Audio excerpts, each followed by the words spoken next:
اور اللہ تعالیٰ کی گواہی رسول اللہ کی رسالت کا ثبوت ہے، اور اللہ تعالیٰ کی گواہی قرآن مجید کے نزول پر کافی ہے، اور وہ آپ سے جلد عذاب مانگتے ہیں، اور اگر ایک مدت مقررہ نہ ہوتی تو ان پر عذاب ضرور آ جاتا، اور یقیناً وہ ان پر اچانک آئے گا، حالانکہ وہ شعور بھی نہ رکھتے ہوں گے۔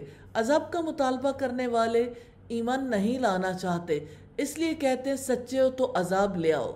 وہ آپ سے جلد عذاب مانگتے ہیں، اور یقیناً جہنم کافروں کو گھیرنے والی ہے، جس دن عذاب انہیں ان کے اوپر سے ڈھانک لے گا اور ان کے قدموں کے نیچے سے بھی، اور اللہ تعالیٰ فرمائے گا چکھو اس کا مزہ جو کچھ تم کرتے تھے۔ اے میرے بندو جو ایمان لائے ہو، ان ارضی واسعۃ، بلا شبہ میری زمین بہت وسیع ہے، فَإِيَّايَ فَاعْبُدُونِ، چنانچہ تم میری ہی عبادت کرو۔ ایمان والوں کو ہجرت کی دعوت دی جا رہی ہے۔ جس علاقے میں دین پر قائم رہنا مشکل ہو، اس علاقے کو چھوڑ کر دوسرے علاقے میں آباد ہو جانا ہجرت کہلاتا ہے۔ یہ حکم ہر دور ہر جگہ کے لیے عام ہے۔